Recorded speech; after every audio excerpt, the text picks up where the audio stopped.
To begin, place the ironing mat onto the hat pressing lid. This will ensure perfect support for your hat.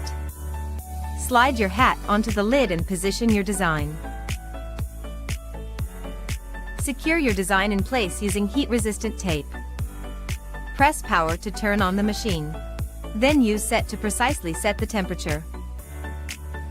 Press set again to adjust the heating time.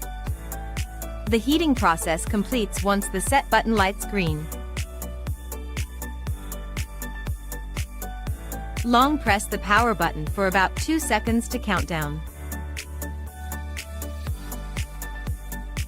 When the countdown is over, the ironing process completes. Enjoy your design.